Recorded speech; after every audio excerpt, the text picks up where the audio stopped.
Hi, I'm Melissa Souls, the Disability Services Coordinator at Finger Lakes Community College, and I just wanted to talk to you a little bit about the services we provide and how it applies to you.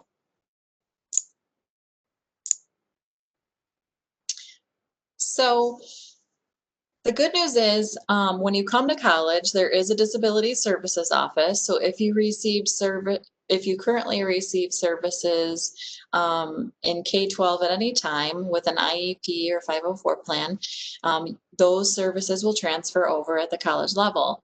All of your testing accommodations will look very much the same. So if you have extra time or reduced distraction, that would be applied. And then the in-class accommodations, such as receiving notes or things like that, looks a little different at the college level, but they're still there if you should need them. So I just wanted to go over a few of the testing accommodations, the most common ones, and then the most common in-class accommodations, and then we'll move on with the differences between high school and college.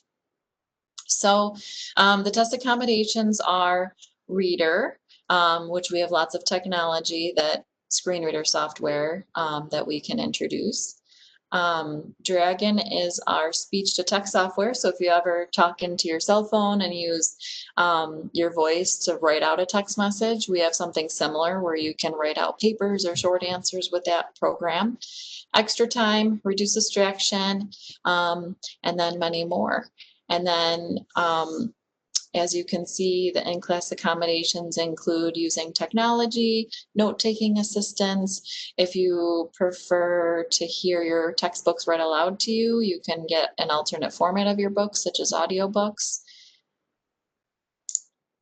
Transitioning from high school to college. So in high school, what you're used to is having a resource room or a guided study hall where you receive focusing prompts, constant reminders of upcoming assignments, tests, and due dates. At the college level, you have to plan time in your day to utilize the tutoring services or academic strategies or academic support. So it's not already scheduled as a period or a block in your schedule. You decide on the time that you're going to utilize tutoring or academic strategies, and we do similar things. We don't have access to when your tests or your due dates are, but if you know them, and they should be written out on a document that your professor gives you at the beginning of the year, we can help you plot those out in a planner or on a semester calendar.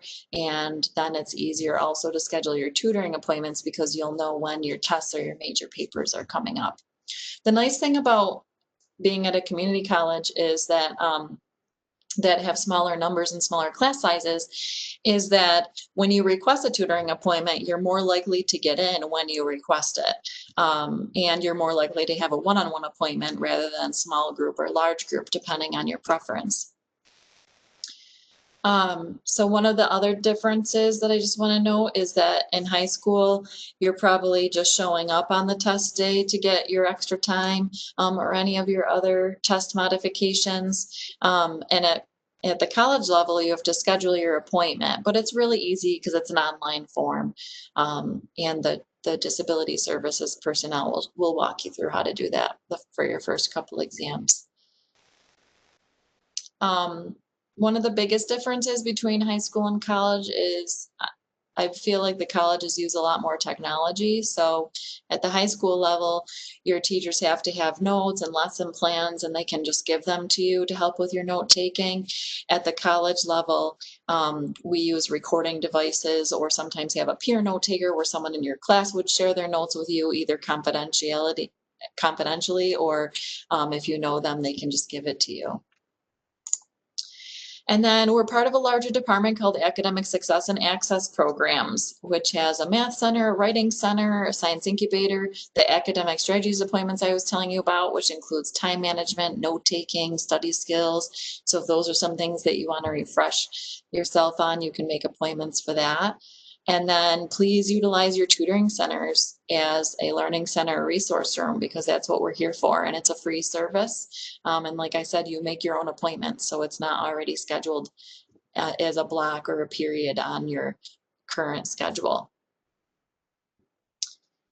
And then just start practicing advocating for yourself. If you feel like your test modifications aren't being met, or you feel like there's something that you want to look into technology wise that you're not used to using, please feel free to ask. We're here to help you. We're here for you.